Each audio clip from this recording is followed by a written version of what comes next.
En una fiesta familiar, mi nuera dijo: «Vieja, esa silla no es para gente de tu clase».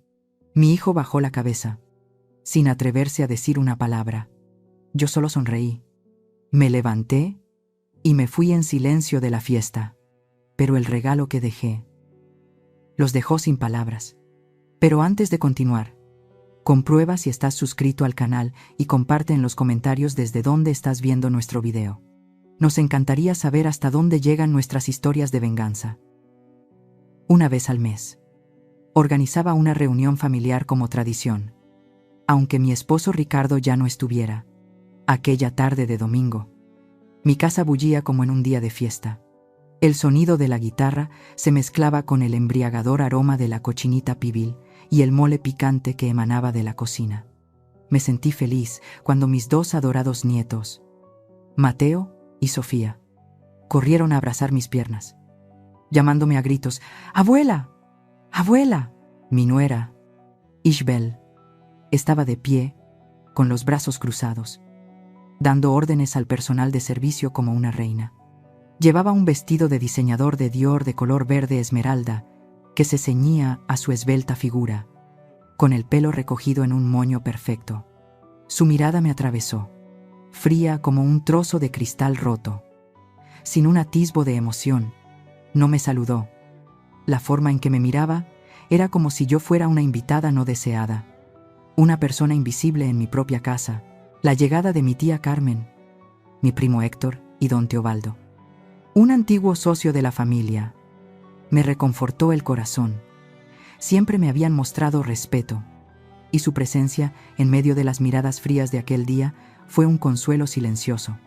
La fiesta comenzó, y todos empezaron a moverse hacia la larga mesa suntuosamente decorada bajo el porche, sobre la cual se exhibían platos coloridos y apetitosos. La silla de roble vacía en la cabecera de la mesa se convirtió en el centro de todas las miradas. Era el lugar reservado para el anfitrión, el lugar que Ricardo había ocupado cuando vivía. Y ese había sido mi lugar durante más de 20 años, desde que Ricardo falleció. Ese lugar simbolizaba el sacrificio, todo lo que mi esposo y yo habíamos construido. Caminé lentamente hacia la silla, justo cuando iba a extender la mano para retirarla. Ishbel fue un paso más rápida. Me bloqueó el paso, colocando su mano de manicura impecable en el respaldo de la silla, mirándome directamente a los ojos sin la menor vacilación. Su voz no era alta, pero cada palabra era clara y cruelmente fría. «Vieja, esa silla no es para gente de tu clase». Un silencio mortal se apoderó del espacio. Podía oír incluso el susurro del viento en el jardín. «Esta es nuestra casa ahora, y el lugar del anfitrión es mío», continuó, enfatizando cada palabra. Miré a mi hijo. Dámaso se sobresaltó como si hubiera recibido una descarga eléctrica, bajando rápidamente la cabeza hacia su plato. Con las manos apretadas bajo la mesa, sus hombros temblaban, pero no se atrevió a levantar la vista para mirarme. No dijo una palabra para defender a su madre. Su silencio dolía más que 1000 insultos de Ishbel. Las palabras de un extraño son solo piedras, pero el silencio del hijo que pariste es una cuchilla. Oí a la tía Carmen jadear de asombro. Vi a don Teobaldo fruncir el ceño, su rostro amable ensombrecido por la ira. El primo Héctor parecía a punto de saltar, pero se quedó quieto, probablemente en estado de shock. No lloré ni temblé. Miré a Ishbel, y luego a los ojos esquivos de mi hijo. Una sonrisa leve, serena hasta la frialdad, se dibujó en mis labios. Esa sonrisa desconcertó un poco a Ishbel. Sin decir una palabra, me di la vuelta y me dirigí a mi bolso de cuero que estaba sobre una mesa auxiliar. Todos contuvieron la respiración, siguiendo cada uno de mis pasos. Abrí el bolso. Saqué un sobre blanco y grueso, un regalo que había preparado. Volví a la mesa.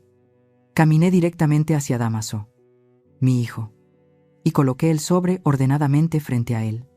Hablé con una voz suave y clara, pero cada palabra era nítida, ya que tanto deseaban el puesto de anfitriones. Aquí está la responsabilidad que conlleva. Que tengan una buena cena. La fiesta que minutos antes era bulliciosa, quedó en completo silencio. En el momento en que abrió el sobre, el rostro de Dámaso se puso pálido, mientras que Ishbel gritó desesperada. Ante esa escena caótica, no sentí ninguna emoción. Me di la vuelta con decisión y me dirigí directamente a la puerta, saliendo en silencio de mi propia casa. La vieja camioneta avanzaba pesadamente por el familiar camino de tierra roja, dejando atrás las luces brillantes y el caos de aquella casa. No lloré. Las lágrimas de una viuda se habían secado hacía mucho tiempo, dejando solo una determinación curtida como estas manos. La lluvia de la tarde acababa de cesar. El olor a tierra húmeda y el aroma penetrante del agave, característico de Jalisco, entraron por la ventanilla abierta, despertando recuerdos que había intentado enterrar hace 35 años, en esta misma tierra, que entonces era solo un terreno árido y pedregoso que nadie miraba. Aristeo y yo invertimos todo nuestro escaso dinero de la boda para comprarla. Todos decían que estábamos locos, pero Aristeo solo sonrió y tomó mi mano, sus ojos brillando con fe. El corazón del agave está en la tierra más dura. Zelmira, confía en mí. Y confié. Recuerdo las noches en que nos quedamos despiertos en la primera destilería, que era solo un cobertizo de chapa, caliente como un horno. Mis manos estaban llenas de ampollas, doloridas. Algunas noches incluso sangraban por tener que tapar cada botella de tequila a mano, mientras Aristeo, con los ojos rojos, vigilaba la temperatura del horno. Mi hijo, el pequeño Dámaso, a menudo se quedaba dormido sobre los sacos de azúcar en un rincón de la destilería. Acurrucado por el frío, yo le ponía mi abrigo. Y luego me subía a la vieja camioneta, conduciendo yo misma para entregar las primeras cajas a Guadalajara a las 3 de la mañana. Cuando Aristeo enfermó por los años de inhalar humos tóxicos, no dudé en vender la única tierra heredada que mis padres me habían dejado. Pero Dios no nos concedió un milagro. Recuerdo como si fuera ayer el día que murió. Me apretó la mano con fuerza.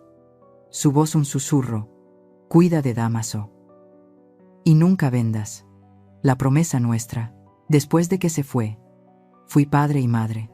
De día, era la dura señora Zelmira, enfrentándome sola a competidores astutos como el viejo Ricardo Montero, que siempre acechaba para devorar la fábrica. Le miré directamente a los ojos y le dije: esta fábrica no está en venta. Señor, por favor, retírese. Por la noche, volvía a casa. Me quitaba mi coraza. Revisaba pacientemente los deberes de Dámaso. Escuchaba todas sus historias de la escuela. Hice todo, solo para que él tuviera una vida plena, que su padre y yo nunca tuvimos. Por muy dulces que fueran esos recuerdos de sacrificio, el contraste con el presente era amargo.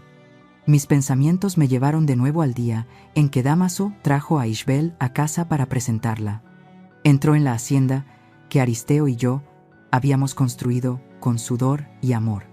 No elogió los gráciles arcos ni el hermoso patio de azulejos de Talavera. La primera frase que dijo, con el ceño fruncido de disgusto, fue: aquí huele mucho a tierra. El aroma de nuestras raíces, de la vida que había nutrido a toda esta familia. Era lo que ella despreciaba. Esa fue la primera grieta. Recuerdo las noches que pasé encorvada sobre los libros de contabilidad para que Dámaso pudiera entrar en la universidad más prestigiosa. Ese recuerdo fue interrumpido bruscamente por la imagen de Ishbel. Solo unas semanas después de mudarse, quitando con indiferencia la foto de mi boda con Aristeo de su lugar de honor sobre la chimenea. Cuando le pregunté, solo sonrió débilmente. Su estilo es demasiado anticuado. Mamá, no va con la decoración minimalista que estoy siguiendo. Esa noche, encontré la foto de mi esposo y mía, metida en una caja vieja debajo de una cama en el almacén, cubierta por una fina capa de polvo. No solo había guardado una foto, estaba intentando borrar la historia de esta misma casa. Luego, las cenas de los domingos comenzaron a cambiar. Al principio, fueron insinuaciones. Luego, una sutil toma de posesión. Una noche, entré en el comedor y vi a Ishbel sentada en mi silla. La de la anfitriona. Sonrió falsamente. Mamá, hoy me siento aquí. Leí que el cabeza de familia debe sentarse orientado al sur para atraer energía positiva. Es bueno para el negocio de Dámaso. Miré a mi hijo, esperando una objeción, pero él solo asintió con la cabeza, evitando mi mirada. Puedes sentarte a mi lado. Mamá, no pasa nada. Su silencio ese día, esa cobarde complicidad, fue el ensayo para el silencio absoluto en la fatídica fiesta. El desprecio se hizo cada vez más abierto. Recuerdo una vez que, orgullosa, llevaba a mi nieto Mateo de la mano por la destilería, explicándole el mágico proceso de fermentación del aguamiel. El niño estaba fascinado. De repente, Ishbel se acercó y le arrebató la mano a Mateo de la mía. Su voz agria y desagradable. Vamos. Cariño, no te ensucies las manos. Este tipo de trabajo manual, que lo hagan otros. En ese momento, me di cuenta de que, a sus ojos, yo ya no era la persona que había derramado sangre y lágrimas para crear todo esto. Solo era otra persona. Y entonces, la gota que colmó el vaso. Fue una tarde. Dámaso estaba hablando por teléfono, estresado por un envío atascado en la frontera. Después de colgar, me acerqué con delicadeza y le ofrecí un consejo sincero basado en mis décadas de experiencia. Pero antes de que Dámaso pudiera responder, Ishbel entró, con los brazos cruzados. Mamá, no te metas más en los asuntos de Dámaso. Ya no es un niño que necesita que su madre le muestre el camino. Miré a mi hijo, que dudó y luego dijo, mamá, puedo manejarlo. Descansa. Cuando me di la vuelta, oí la voz de Ishbel a mi espalda, agria y llena de desdén. Los viejos deberían saber cuál es su lugar. La camioneta se detuvo frente a la puerta de mi rancho. En la oscuridad, miré hacia las colinas lejanas, donde la destilería, La Promesa, estaba iluminada. Me di cuenta de que lo que había sucedido esta noche no era un incidente aislado. Era el resultado de un proceso de erosión de la dignidad que había durado años. Una lluvia lenta que había calado hondo y podrido los cimientos de la familia. Mi acción en la fiesta no fue venganza. Fue el acto de una madre que quería proteger todo el legado de su familia. En el momento en que se abrió el sobre, dentro del comedor, la música de mariachis había cesado por completo. El tintineo de vasos y platos también se había detenido. Todas las miradas, desde la curiosidad y el asombro hasta la satisfacción maliciosa, se centraron en el sobre blanco, delgado pero pesado como una roca, que yacía inmóvil sobre el caro mantel de seda. Podía ver a mi hijo, Dámaso, mirándolo fijamente, con las manos temblando y el sudor perlando su frente. A su lado, la tía Carmen se llevó la mano a la boca, mientras que don Teobaldo asintió discretamente con comprensión. Finalmente, oí la voz chillona de Ishbel rompiendo el silencio sofocante. ¿A qué esperas? ¿Dámaso? Ábrelo. A ver qué trama. Seguro que son solo unos sermones sensibleros o un poema autocompasivo. ¡Qué dramática!, se burló, cruzando los brazos, con una expresión todavía engreída, como si acabara de ganar una batalla. Dámaso cogió el sobre temblando. Sus dedos, torpes y nerviosos, tardaron en rasgar el borde del papel. Un papel doblado en 4 cayó. Lo desdobló lentamente, sus ojos recorriendo las letras. Y entonces, vi el cambio en el rostro de mi hijo. Sus ojos se abrieron de par en par. La confusión, dando paso lentamente al horror. Su respiración se aceleró. Releyó el título en negrita una y otra vez, como si no pudiera creer lo que veía. Tartamudeó, con la voz quebrada. ¿Qué? ¿Qué es? ¿Qué es esto? A ver, dámelo. ¿Qué te pasa? ¿Que pareces un alma en pena? Ishbel, impaciente, le arrebató los papeles de la mano a su marido. Echó un vistazo rápido a cada hoja, y la sonrisa de sus labios se congeló lentamente, reemplazada por un horror que no podía ocultar. El primer papel era un documento legal, con el título en negrita: Notificación de revocación de poder financiero. Debajo, el sello rojo brillante del bufete de abogados. El contenido era muy claro. Todo acceso de las Ra. Ishbel, de Álvarez y el Sr. Dámaso Armenteros, a todas las cuentas principales de la empresa Tequila La Promesa y a la cuenta personal de las Ra. Selmira Armenteros quedaba revocado, con efecto inmediato. El segundo papel era más breve. Una carta notificando que la asignación mensual de 150,000 pesos que les enviaba para gastos familiares cesaría a partir de ese día. El rostro de Ishbel ya había comenzado a palidecer. Pero eso no era todo. El tercer papel fue el golpe de gracia. Su título era Notificación de desalojo de residencia. El documento establecía claramente que la magnífica hacienda en la que vivían, de la que acababan de expulsarme de la silla principal, era propiedad exclusiva de la Esra. Selmira Armenteros. Según los títulos de propiedad certificados, tenían 30 días para mudarse, y el último papel era una lista de los activos de la empresa que debían ser devueltos inmediatamente, incluido el lujoso SUV negro brillante que Ishbel conducía con orgullo por toda la ciudad, y todas las tarjetas de crédito platino a nombre de la empresa que ella usaba sin reparos. Ishbel temblaba, no de frío, sino de rabia y pánico. El papel en su mano se arrugó, su voz se rompió en un grito agudo, un grito que ya no tenía aire de superioridad y arrogancia, sino solo pánico y rabia desnudos. No tiene derecho. Está loca. Esta casa es nuestra. Este dinero lo ganó Dámaso. El padre de Ishbel, Héctor, que había permanecido en silencio hasta ahora, se apresuró a examinar los papeles. Era un hombre práctico. Después de leer, su rostro, normalmente rojo por el tequila, se volvió ceniciento. Se volvió hacia su yerno, con la voz llena de decepción y desprecio. Dámaso, dime la verdad. ¿Es que nunca has tenido nada a tu nombre? Esa pregunta fue como un rayo para Dámaso. En su pánico absoluto, ya no podía pensar.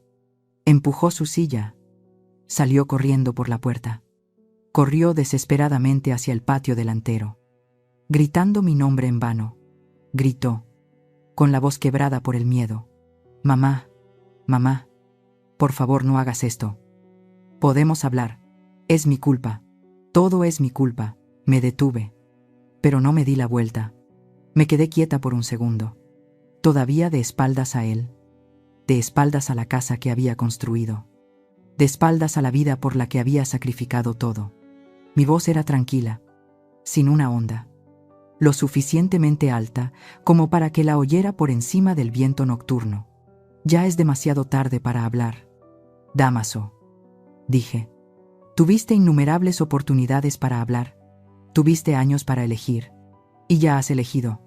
Luego, subí al coche. Metí la llave en el contacto. El viejo motor rugió con fuerza en la noche, rompiendo el falso silencio de la fiesta terminada. Me fui, sin mirar ni una sola vez por el espejo retrovisor. No quería ver el rostro desesperado de mi hijo. No quería ver el colapso en sus ojos. Dejé atrás las luces brillantes de la casa, los gritos que todavía resonaban, y una familia que comenzaba a desmoronarse por la misma falsedad que habían construido. A la mañana siguiente, cuando los primeros rayos de sol se colaban por la rendija de la ventana, ya estaba despierta. No había pegado ojo en toda la noche. Pero, extrañamente, no me sentía cansada. En mi interior reinaba una calma extraña. No había satisfacción, ni la alegría del vencedor.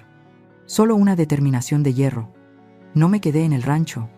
Conduje la vieja camioneta hasta Guadalajara, a un pequeño bufete de abogados, escondido en una antigua calle adoquinada.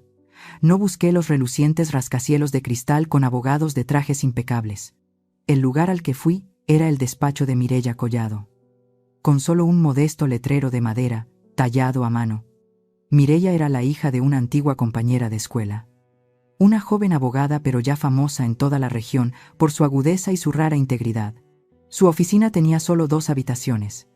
Con un ligero olor a papel viejo y café recién hecho, Mireia me recibió en la puerta, sin la menor sorpresa, como si me hubiera estado esperando.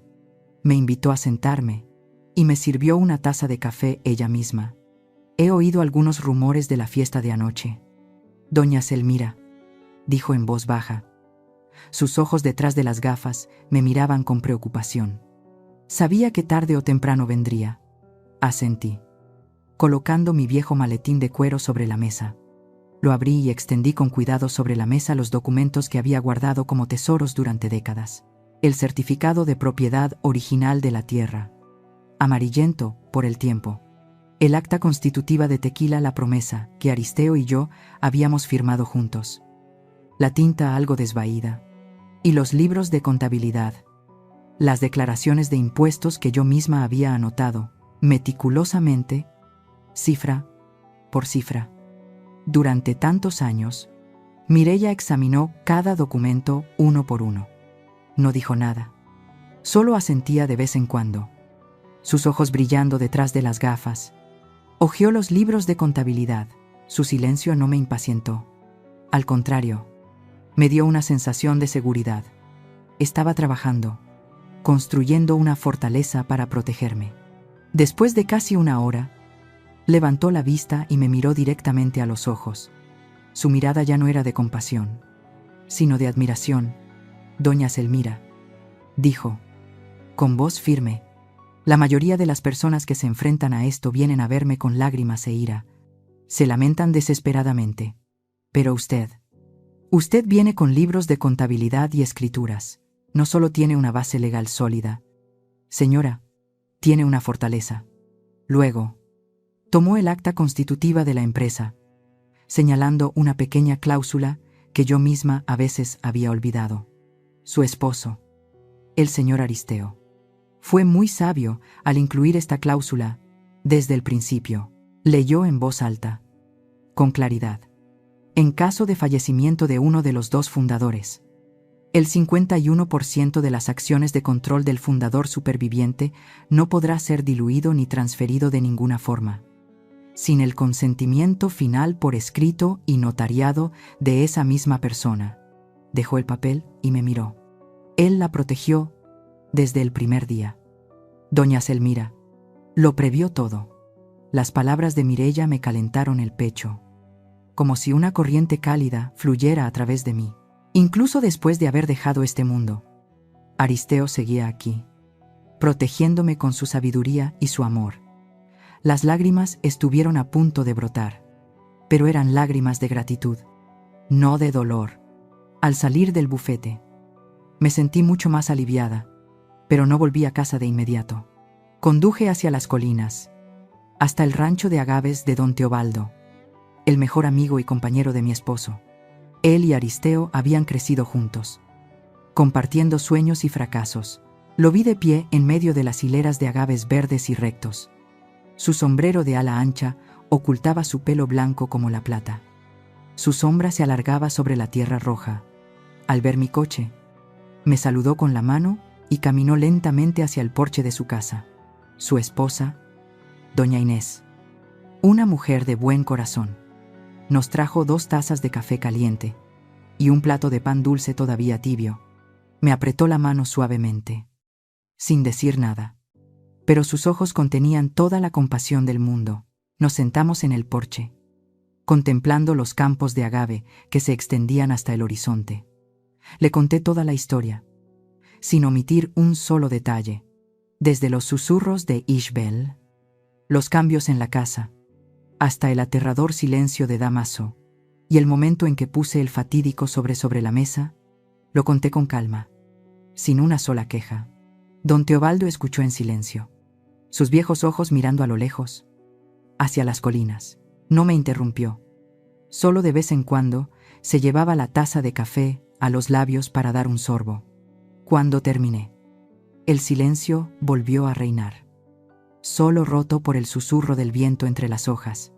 Lentamente, dejó la taza de café sobre la mesa. Habló. su voz profunda y firme, como la tierra bajo nuestros pies. Aristeo era un hombre de honor. Hubiera preferido morir antes que permitir que alguien insultara a su mujer.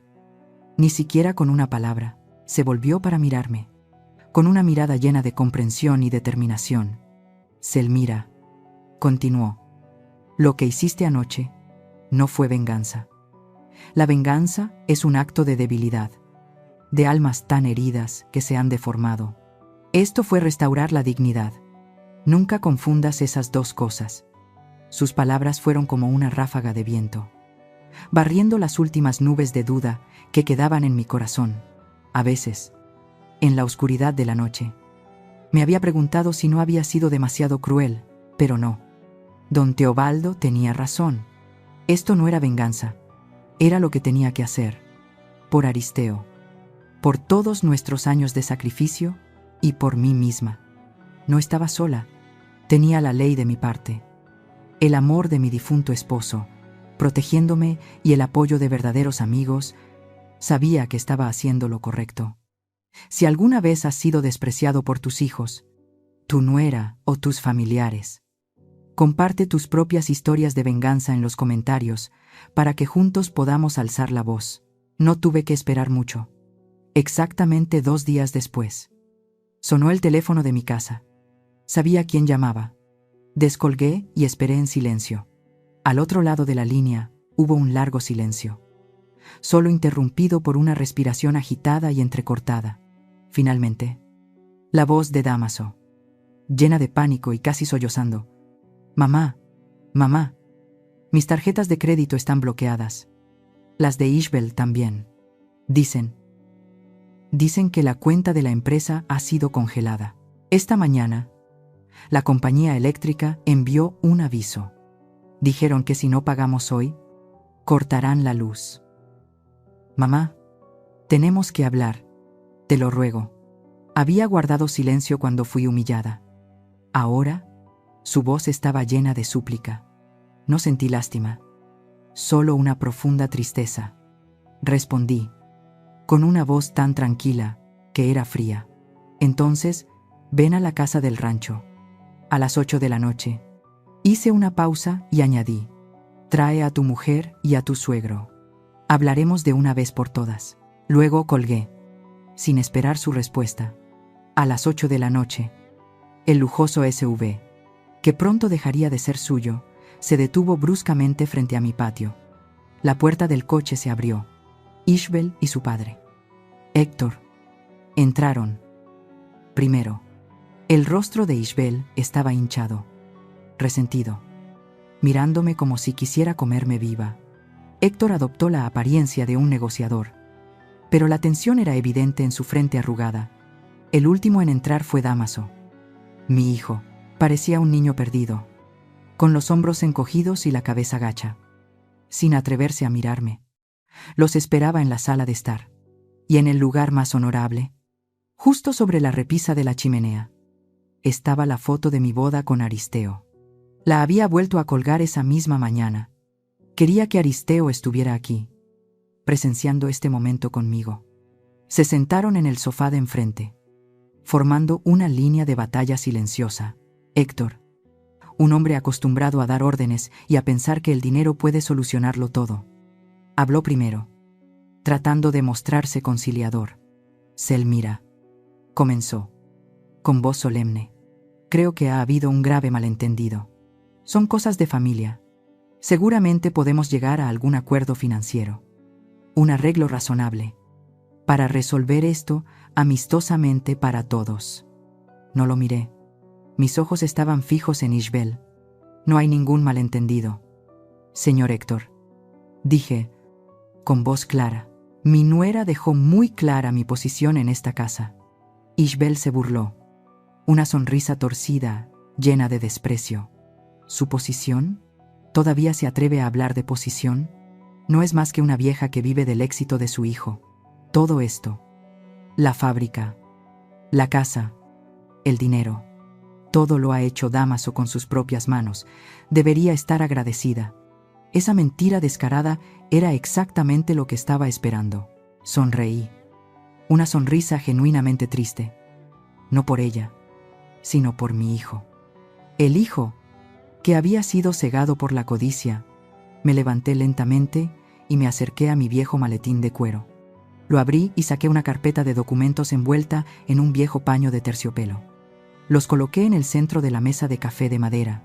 Aquí, dije, con voz tranquila, pero autoritaria, está el acta constitutiva original de Tequila La Promesa, firmada el 15 de marzo de 1985. Pasé a la página siguiente. Un papel amarillento, con 2 firmas desvaídas. Y aquí están los certificados de acciones de la empresa. Coloqué mi dedo calloso sobre cada línea. Selmira Armenteros, propietaria del 51%. Aristeo Armenteros, 49%. La habitación quedó en silencio. Héctor se inclinó hacia adelante, agarrando el papel como un náufrago que se aferra a una tabla. Sus ojos recorrieron cada letra, pasando del asombro a la incredulidad y finalmente al pánico. Sabía que eran documentos auténticos. Ishbel se quedó petrificada. Su hermoso rostro palideció, tan blanco como si acabara de tragarse un trozo de hielo. El caro maquillaje no podía ocultar el colapso en su mirada. Todo el mundo que había construido sobre la mentira y la codicia se estaba desmoronando a sus pies. Pero fue la reacción de Dámaso lo que me partió el corazón. Tartamudeó, con la voz temblorosa, tan confundido como un niño perdido. Mamá. Yo. No entiendo. Pensé que me habías entregado toda la gestión. Pensé que ya no tenías ninguna autoridad. Y siempre vistes ropa vieja. Nunca compras nada. Y conduces esa camioneta. Sus palabras fueron como un cuchillo invisible, apuñalándome directamente en el corazón. Más dolorosas que los insultos de Ishbel, el hijo al que había dedicado toda mi vida a proteger, a darle la mejor vida posible. Pensaba que su madre era pobre, que mi sencillez era una carga. Lo miré profundamente a los ojos. Y finalmente comprendí. No viste pobreza, Dámaso, dije suavemente, con voz llena de amargura. Solo viste lo que querías ver. Nunca me miraste de verdad. Solo viste a una vieja molesta.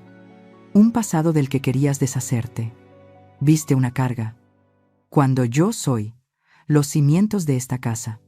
Me volví para mirar a Ishbel, que seguía aturdida, sin palabras. Sus ojos ahora estaban vacíos. Pensé en los extractos bancarios que Mireya me había enviado esa tarde. La batalla aún no había terminado. A la obra le quedaba un acto más. Y también he revisado los gastos familiares de los últimos 6 meses. Dije, con la voz helada, hay algunos gastos inusuales.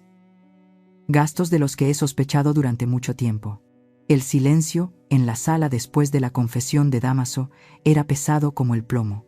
Mi hijo todavía estaba en shock, tratando de reconciliar la imagen de la madre anciana y sencilla que veía todos los días con la mujer que poseía el 51% de las acciones de todo un imperio. Héctor, su suegro, alternaba la mirada entre mí y la pila de certificados de acciones, con el rostro lleno de cálculos. Solo Ishbel, después del shock inicial, parecía haber recuperado su descaro. El miedo en sus ojos había sido reemplazado por una mirada desafiante. Ante ese silencio mortal, me incliné de nuevo y abrí mi maletín de cuero, una vez más, pero esta vez, lo que saqué no eran documentos viejos y amarillentos. Era una pila de papeles blancos, nuevos, que todavía olían a la tinta de la imprenta del banco. Los extendí sobre la mesa, justo al lado de los certificados de acciones que habían decidido su destino. Estos son los extractos de la cuenta de gastos familiares de los últimos 6 meses. La cuenta que confié a vuestro cuidado. Pasé la primera página, señalando una línea que ya había marcado. Marzo. Leí claramente. Un bolso Valextra, de piel de avestruz. Precio 68,000 pesos. Comprado en una tienda en Polanco, Ciudad de México. Una suma considerable. Levanté la vista. mirando directamente a mi hijo. Dámaso, si no recuerdo mal, me dijiste que ese mes necesitabais dinero urgentemente para reparar el techo del almacén de la destilería, que goteaba después de la tormenta. Dámaso se sobresaltó, se volvió hacia su esposa, su mirada pasando de la confusión a la sospecha. Ishbel. ¿El bolso? Ishbel evitó la mirada de su marido. Fue una inversión. No lo entiendes. Para reunirse con socios, hay que tener una imagen. No hice ningún comentario. Simplemente pasé a la página siguiente. Abril. Un pago único a la Clínica Estética del Sol. 110. 0 pesos. Leí en voz alta los nombres de los servicios. Relleno de labios, botox para las arrugas de los ojos y un tratamiento facial con oro de 24 quilates. Seguramente para construir una imagen. Miré de nuevo a Dámaso. Ese mismo mes, Ishbel me dijo que la pequeña Sofía estaba muy triste porque no había dinero para que asistiera al Campamento Internacional de Música de Verano en Estados Unidos. Me sentí muy culpable. Ishbel comenzó a jadear. Su rostro pasó del rojo al blanco pálido. Apretó con fuerza los brazos del sofá. Su padre, Héctor, parecía extremadamente incómodo. Tosió una vez y evitó mi mirada, clavando los ojos en el fuego de la chimenea. Continué, con una voz monótona y sin emociones, como un juez leyendo una acusación. Mayo. Aún más interesante. Un viaje de fin de semana a Los Cabos con amigos. Billetes de avión en clase business. Habitación en un resort de 5 estrellas con vistas al mar. La factura total superó los 150. 0 pesos. Hice una pausa, mirando profundamente a los ojos de Dámaso. Mi pobre hijo. Todavía recuerdo como si fuera hoy el día que me llamaste. Dámaso, tu voz estaba llena de pánico, diciendo que uno de los alambiques principales de la destilería se había roto y que necesitabas dinero urgentemente para pedir piezas de repuesto de Alemania. Incluso dijiste que sin ellas tendríamos que detener la producción. Dámaso ya no podía mantenerse en pie, se desplomó en la silla, llevándose las manos a la cabeza. No puede ser, murmuró. Dejé que la verdad se asentara lentamente en él. Luego, pasé a la última página. Miré directamente a Ishbel, que temblaba como una hoja al viento. Pero lo más interesante, dije, bajando la voz, está aquí. Señalé 2 pagos que había rodeado con un bolígrafo de tinta roja, 2 reservas de habitaciones separadas, en 2 fines de semana diferentes. En el lujoso Hotel Boutique, La Escondida en San Miguel de Allende. Reservadas para 2 personas. La miré a ella y luego a Dámaso. Pero de estos viajes no me dijiste nada. Dámaso. Hice una pausa, dejando que el silencio se alargara. Luego, asesté el golpe final.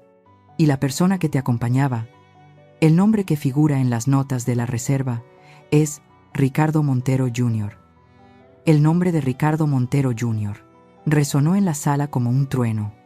Era el hijo de Ricardo Montero, el archienemigo de la familia, el hombre que había intentado por todos los medios hundir a mi familia durante tantos años. Dámaso se puso de pie de un salto. La silla detrás de él cayó al suelo con estrépito. Se volvió bruscamente hacia Ishbel. Su rostro ya no mostraba confusión, sino una furia y un dolor extremos. Sus ojos estaban inyectados en sangre. Ishbel, me dijiste que no nos llegaba el dinero. Me dijiste que mi madre era tacaña, que explotaba mi trabajo. ¿Y tú? ¿Estabas con ese tipo? Su rugido ya no era una palabra, sino un grito desgarrado por la traición. La última máscara de calma de Ishbel se hizo añicos. Se puso de pie de un salto, enfrentándose a mí, no con remordimiento, sino con toda la amargura y la desesperación de un animal acorralado. Gritó, con una voz estridente y llena de odio, señalándome directamente a la cara. Sí, no era suficiente. Nunca será suficiente mientras todo el dinero esté en manos de una vieja anticuada como tú. Te quedas con todo el dinero. Tú eres la egoísta. Todo debería haber sido nuestro, de Dámaso y mío. Su grito quedó suspendido en el aire, venenoso y amargo. En ese momento, supe que no se trataba solo de una ruptura financiera, sino del colapso total de una familia. Dámaso miraba a su esposa como a una completa extraña. Sus ojos vacíos, llenos de repugnancia, y Héctor, el padre que siempre se había sentido orgulloso de su hermosa e inteligente hija, solo pudo hundir la cara entre las manos, sin atreverse a mirar a nadie. El telón había caído.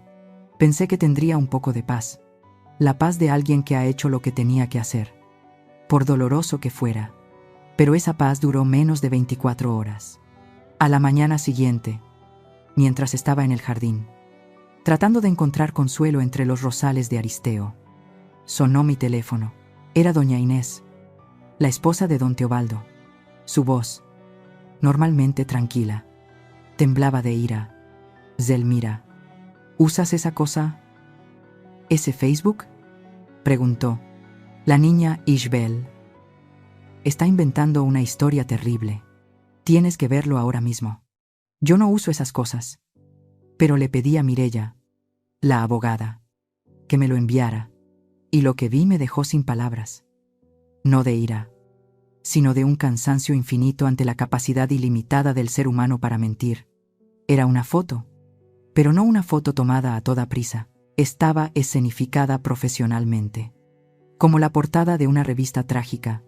Ishbel estaba sentada en el suelo, entre cajas de cartón colocadas deliberadamente, con algunos juguetes de niños esparcidos, como si se tratara de una evacuación apresurada. Su pelo estaba artísticamente despeinado, su rostro maquillado sutilmente para revelar unos ojos enrojecidos y llorosos, mirando directamente a la cámara con una expresión de desolación desgarradora. Y en sus brazos estaban mis 2 nietos. Mateo y Sofía abrazaban a su madre con desconcierto. 2 niños inocentes, convertidos en accesorios de la trágica obra de su madre. Acompañaba a la foto un texto largo y sensiblero, escrito con palabras que podrían ablandar hasta las piedras. «Mi corazón está roto», escribió. «No hay dolor más grande que ser abandonada por tu propia familia, después de tantos años de dedicarme a la familia de mi esposo, sacrificando mi juventud. Hoy, mis hijos y yo hemos sido echados de casa sin un céntimo, por mi propia suegra, una mujer dominante y cruel. Mi único tesoro ahora son mis 2 pequeños hijos. Quizás mi único error fue amar demasiado a su hijo. Y ella nunca quiso ver a su hijo verdaderamente feliz».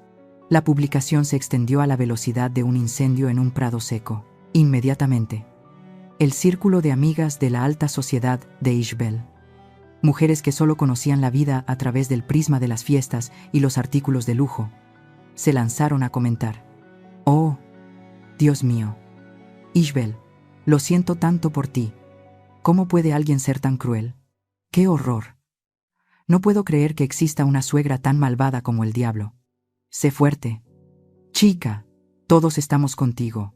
Si necesitas algo, solo pídelo». La historia de la pobre nuera maltratada por su suegra se convirtió rápidamente en el tema de conversación de nuestro pequeño pueblo.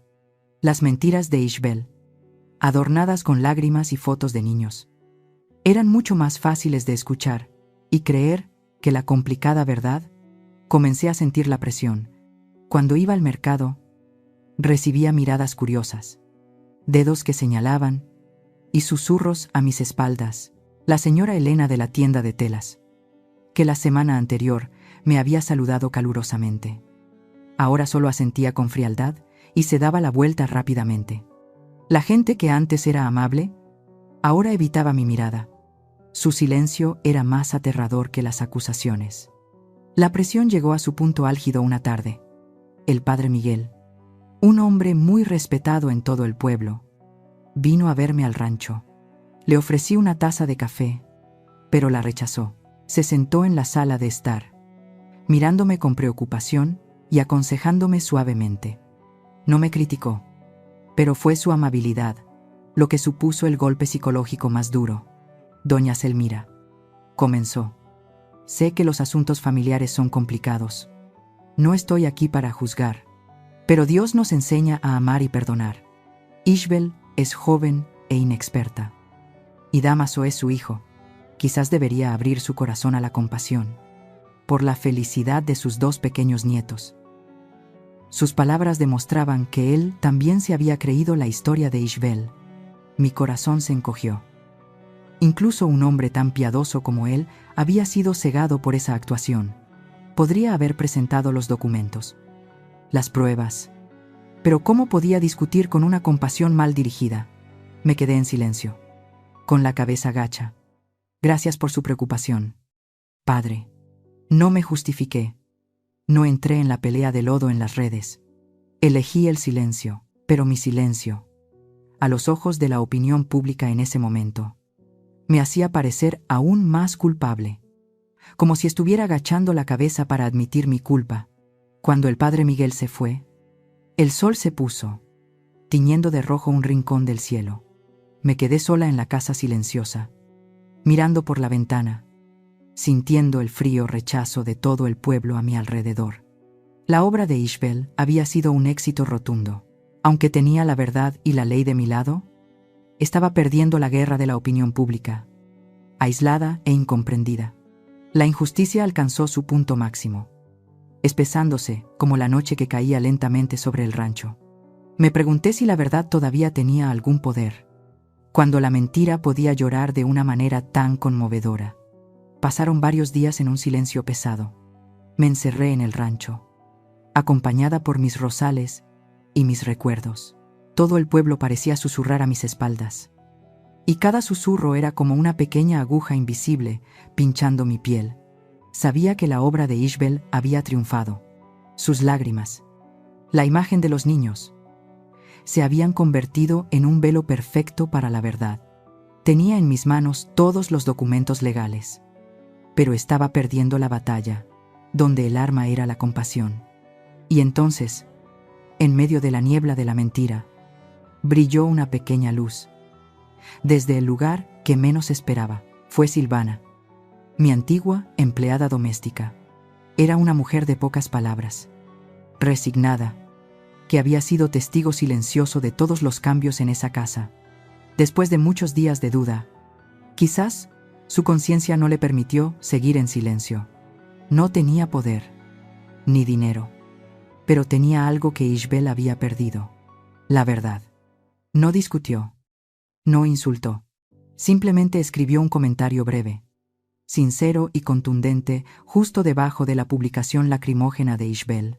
Cuando Mireya me leyó ese comentario por teléfono, algo cálido se deslizó en mi pecho, disipando el frío de los últimos días. Escribió: trabajé en esa casa durante 12 años. Sé qué tipo de persona es doña Selmira. Cuando mis 2 hijos necesitaron dinero para ir a la universidad, fue ella quien pagó la matrícula completa hasta que se graduaron. Cuando mi esposo tuvo un accidente laboral, también fue ella quien pagó todas las facturas del hospital, sin dudarlo un segundo. La mujer de esta foto, ella no es la víctima. El comentario de Silvana fue como una pequeña piedra arrojada a un lago en calma, creando las primeras ondas.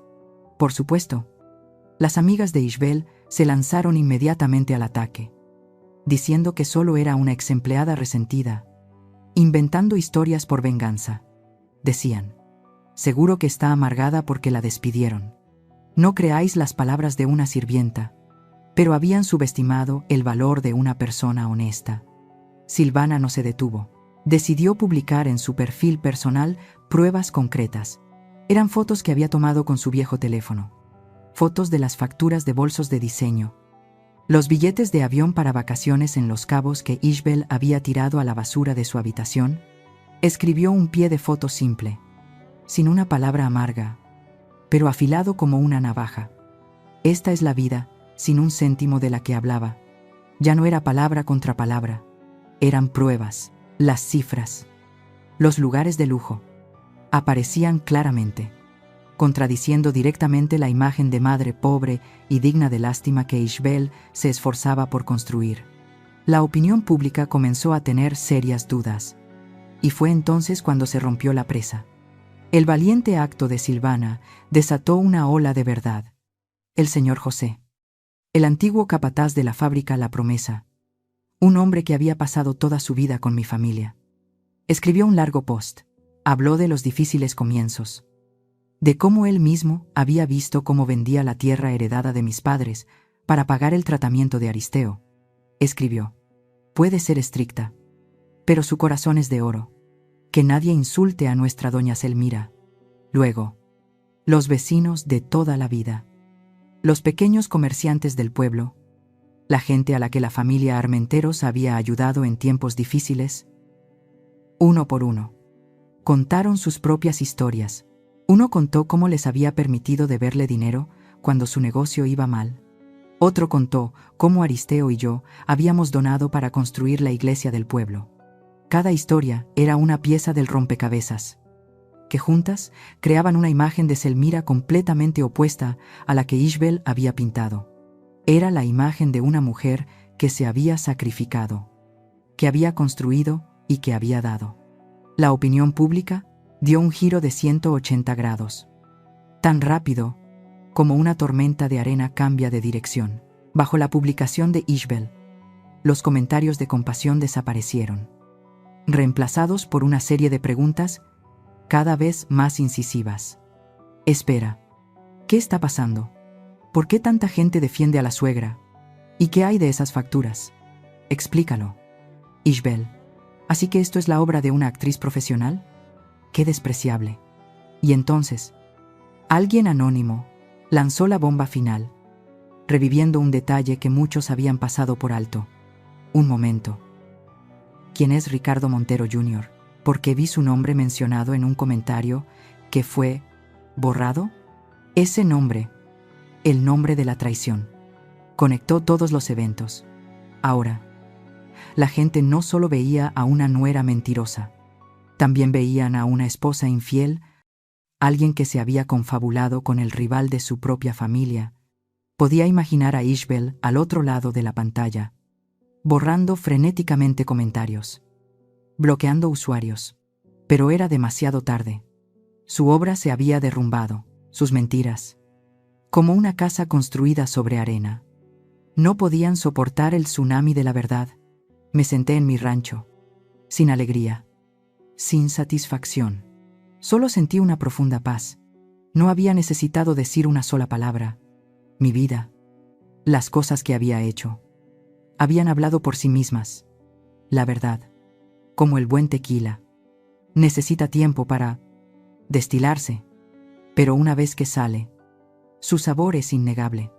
E Ishbel ahora estaba ebria del amargo licor de la mentira que ella misma había creado.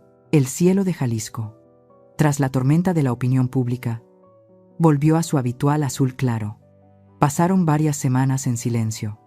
Pasé mi tiempo en el rancho, cuidando de nuevo el rosal de Aristeo y aprendiendo a hacer rosas de gasa.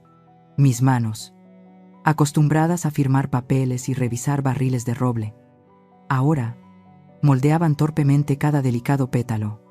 Esta tranquilidad era necesaria. Me ayudó a sanar las heridas de mi alma, no con el olvido, sino con la aceptación. Una tarde tranquila, mientras estaba sentada en el porche, recortando cuidadosamente los pétalos de papel de color rojo intenso, oí un motor familiar, la vieja camioneta de la fábrica, la que Damaso una vez llamó Antiguaya. Entraba lentamente en el patio. Mi corazón dio un vuelco, pero me quedé quieta, sin dejar de trabajar. La puerta del coche se abrió. Damaso bajó. Ya no era el hijo apuesto con trajes caros y el pelo siempre engominado. Ante mí había un hombre diferente. Llevaba una simple camisa con el cuello gastado y unos vaqueros descoloridos. Estaba más delgado, sus anchos hombros ahora caídos por el cansancio. Su rostro estaba demacrado, con profundas ojeras bajo los ojos. No se atrevió a subir al porche de inmediato. Se quedó de pie en el patio de tierra, con las manos entrelazadas con torpeza, la cabeza gacha, como si el suelo tuviera una extraña atracción. «Mamá», dijo, con la voz ronca y quebrada. Una sola palabra que contenía una angustia inmensa: Silvana, que había vuelto a trabajar para mí con gusto. Trajo en silencio un vaso de limonada fría. Lo puso en la mesita a mi lado y luego intentó llevárselo a él. Pero él solo negó con la cabeza, sin atreverse a levantar la vista. Dejé las tijeras y la rosa a medio hacer sobre la mesa. Le hice un gesto para que se sentara en la silla de mimbre de enfrente. Dudó un momento. Luego subió tímidamente al porche y se sentó en el borde de la silla, sin atreverse a apoyar la espalda, como un culpable, esperando su veredicto final. Un largo silencio nos envolvió, solo roto por el susurro del viento en las hojas de palma. Estuvo en silencio durante mucho tiempo, solo mirando sus manos. Unos dedos que supuse que empezaban a tener callos. Fui a la oficina de Ricardo Montero, dijo finalmente, con la voz ahogada, como si tuviera una piedra en la garganta. Me enfrenté a él. Le pregunté por Ishbel, por los viajes. Respiró hondo, tratando de contenerse. Él no lo negó. Incluso se rió. Una sonrisa que nunca olvidaré en mi vida. Me dio una palmada en el hombro y me dijo que era un idiota por no saber qué clase de mujer era mi esposa. Dijo que Ishbel llevaba mucho tiempo con su hijo, porque su hijo era el que tenía futuro. Habló de corrido, sin mirarme, como si estuviera hablándose a sí mismo, tratando de expulsar el veneno que lo había atormentado todos esos días. Ishbel se ha ido. Justo después de que todo saliera a la luz en Internet, se fue con ese tipo. Ni siquiera se despidió de Mateo y Sofía. Los niños no paran de preguntarme: ¿a dónde ha ido mamá? Hey papá. No sé qué responderles. Su voz se quebró. Sus padres me llamaron. Me insultaron. Dijeron que yo era el que había arruinado la vida de su hija. Finalmente, no pudo contenerse más. Levantó la vista hacia mí. Por primera vez desde que había llegado. Sus ojos, los ojos de mi hijo, estaban enrojecidos y llenos de lágrimas.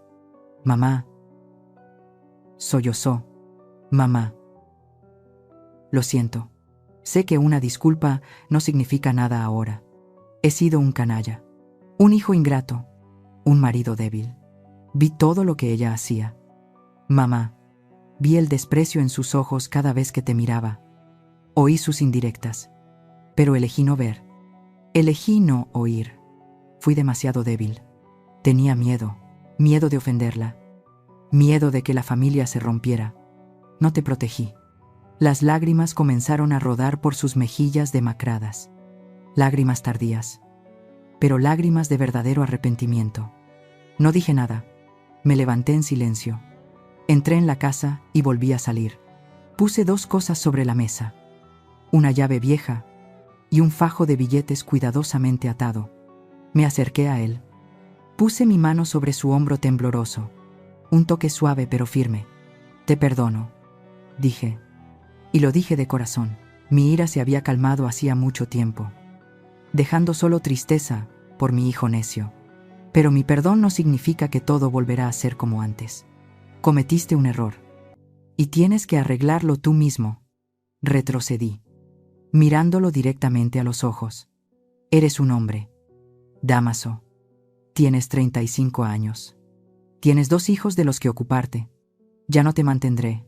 Señalé la llave. Esta es la llave del pequeño apartamento en el pueblo, donde solían vivir nuestros trabajadores.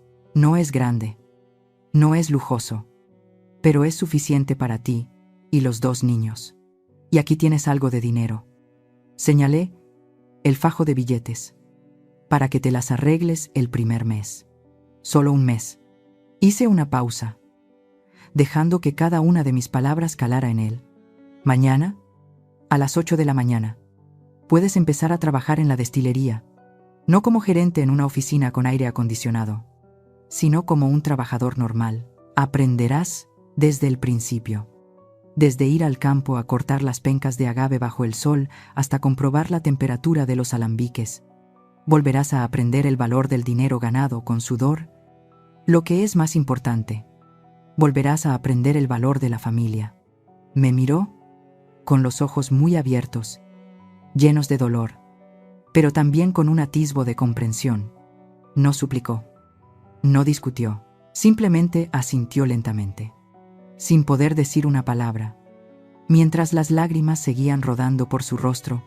En ese momento, no vi a un hijo castigado, sino a un hombre que comenzaba un largo viaje para valerse por sí mismo.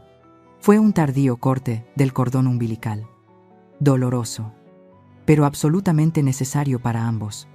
6 meses después, el cielo de Jalisco seguía siendo de un azul intenso, y el sol tan dorado como la miel, pero hoy, el amplio patio de la destilería, la promesa no era para celebrar una fiesta familiar sofocante, sino para un comienzo completamente nuevo.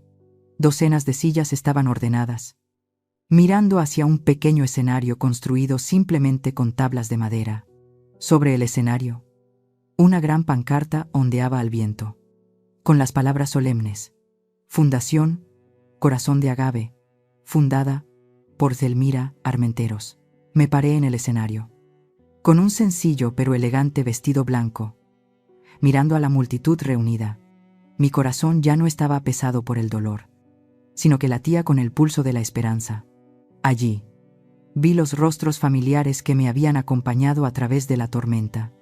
Estaba la joven abogada Mireya Collado, sonriéndome con orgullo.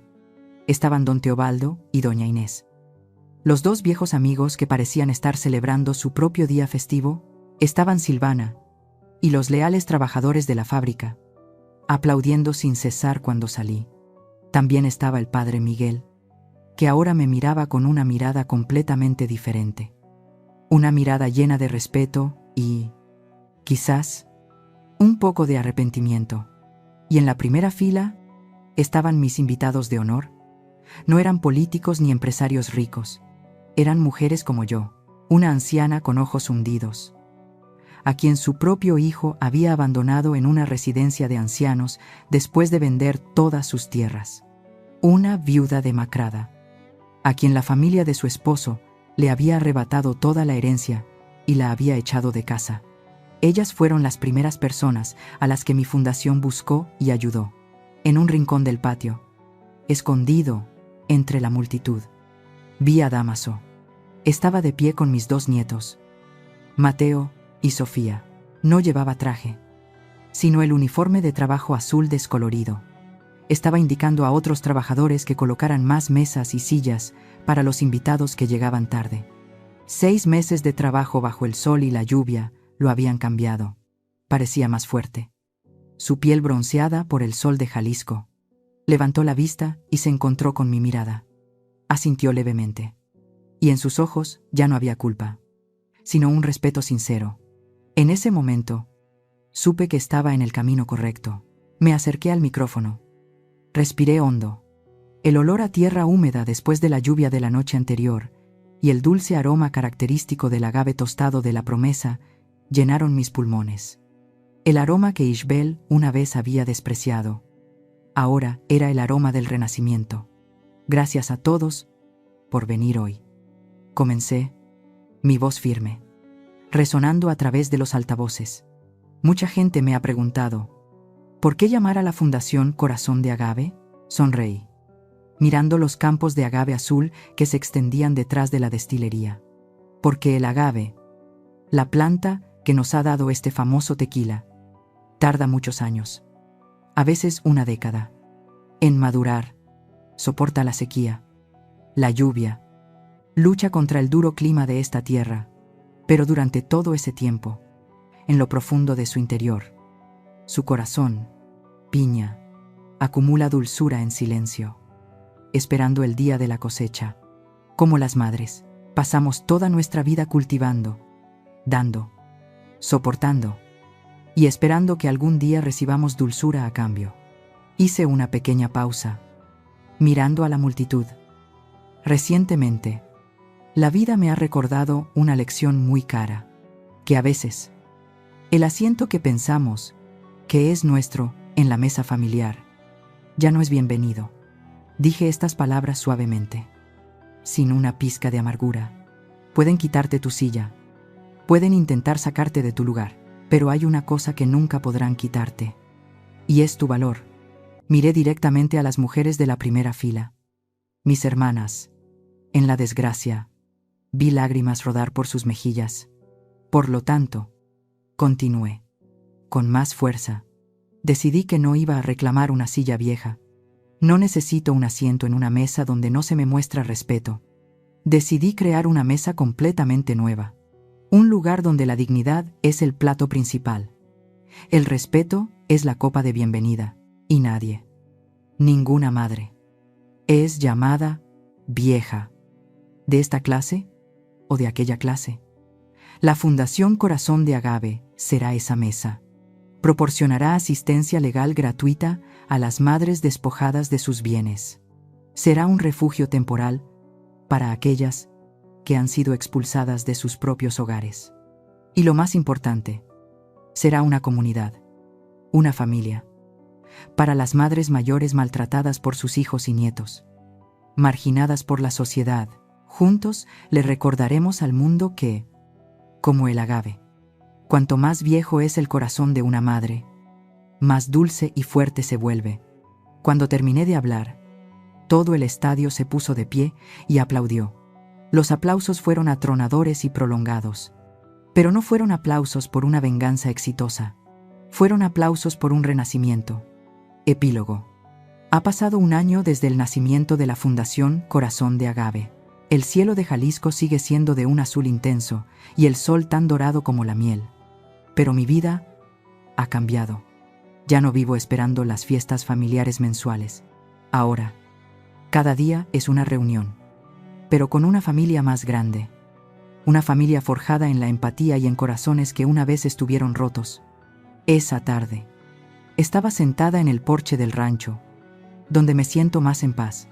No eran rosas de papel, sino las verdaderas rosas de Aristeo, las que florecían espléndidamente. Mis dos nietos, Mateo y Sofía, estaban sentados a mis pies, tejiendo cuidadosamente pequeños saltamontes con hojas secas de palma. Ya no llevaban ropa de diseño, ya no pedían juguetes caros. En cambio, tenían la inocencia que deberían haber tenido desde hace mucho tiempo. «Abuela», preguntó Sofía, levantando la vista, sus ojos negros y claros. «¿Por qué es dulce el corazón del agave? Está bajo tierra. No ve el sol». Sonreí, acariciando suavemente su cabello. «Porque es paciente. Mi niña pasa muchos años acumulando todo lo mejor de la tierra. Así como yo guardo mi amor por vosotros. Las cosas más preciosas a menudo no necesitan mostrarse». Mateo, que ya parecía un adolescente, asintió. «Papá también dice eso. Dice que un buen tequila no es bueno por la botella bonita, sino por el corazón de quien lo hace». Al oír a mi nieto mencionar a mi hijo, mi corazón se llenó de calidez. Justo en ese momento, la vieja camioneta de la fábrica entró en el patio, y Damaso bajó. Un año de trabajo bajo el sol y la lluvia lo había cambiado por completo. Ya no era el hijo apuesto de piel clara y manos suaves. Ante mí había un hombre fuerte, con la piel curtida por el sol y el viento, y las manos callosas y ásperas. Pero en sus ojos ahora brillaba una firmeza y una paz que nunca antes había visto. Me sonrió, una sonrisa genuina, ya no forzada ni culpable. «Mamá, la cosecha de este año parece muy buena. El contenido de azúcar en las piñas es muy alto. Eso es estupendo», respondí. «Es gracias a tu trabajo y al de todos». Hablamos del trabajo, de los alambiques, de la calidad de la levadura.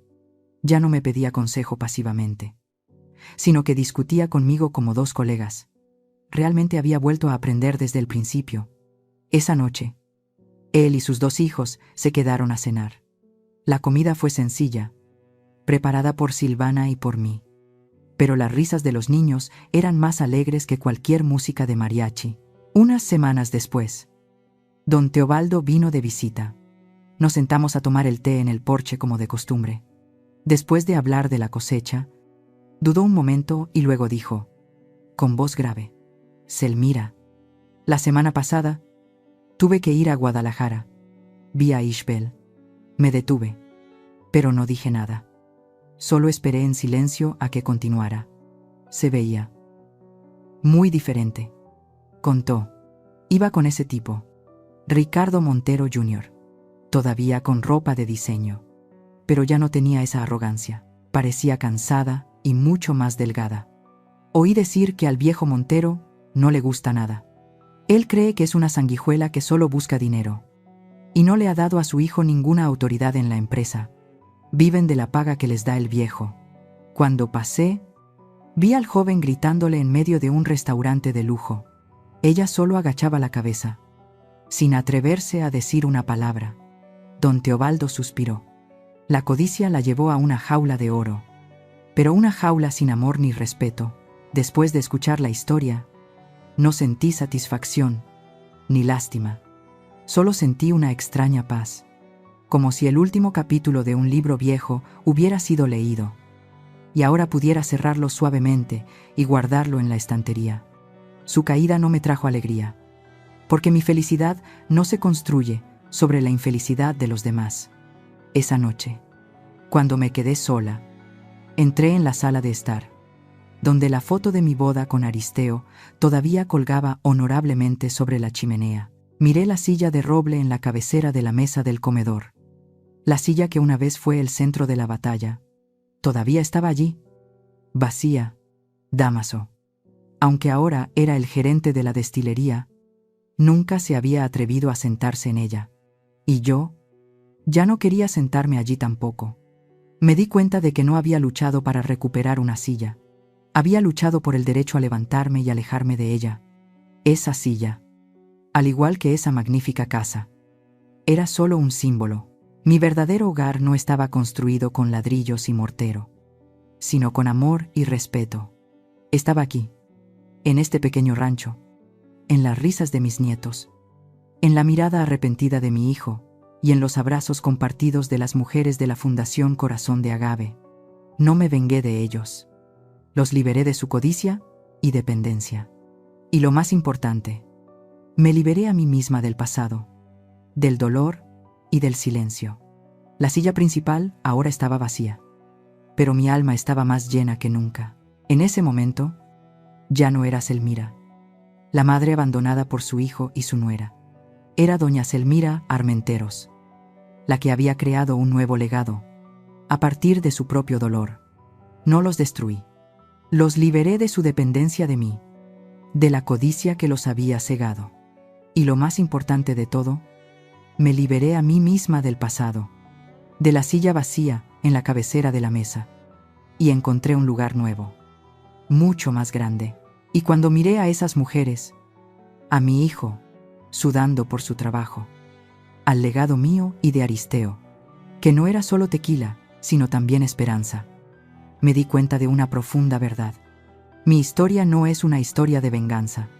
La venganza solo trae una satisfacción momentánea, pero corroe tu alma, convirtiéndote en la misma persona que odias. Esta es una historia sobre la recuperación de la dignidad. El dolor de ser traicionado por las personas que más amas puede reducirte a cenizas, o puede convertirse en el fuego que te forja para ser más fuerte. Yo elegí el fuego. A todas las mujeres, a todas las madres que han pasado su vida construyendo, por favor, nunca permitan que su silencio se confunda con debilidad, y nunca permitan que su sacrificio se dé por sentado. Tu valor no reside en la silla que otros te dan. Reside en quién eres, en lo que has creado, con tus propias manos y tu mente. Si en la mesa que preparan ya no hay lugar para ti, no intentes forzar un asiento apretado e irrespetuoso. Ten el valor de darte la vuelta y construir tu propia mesa. Una mesa más grande, más fuerte, donde tu dignidad sea el lugar de honor.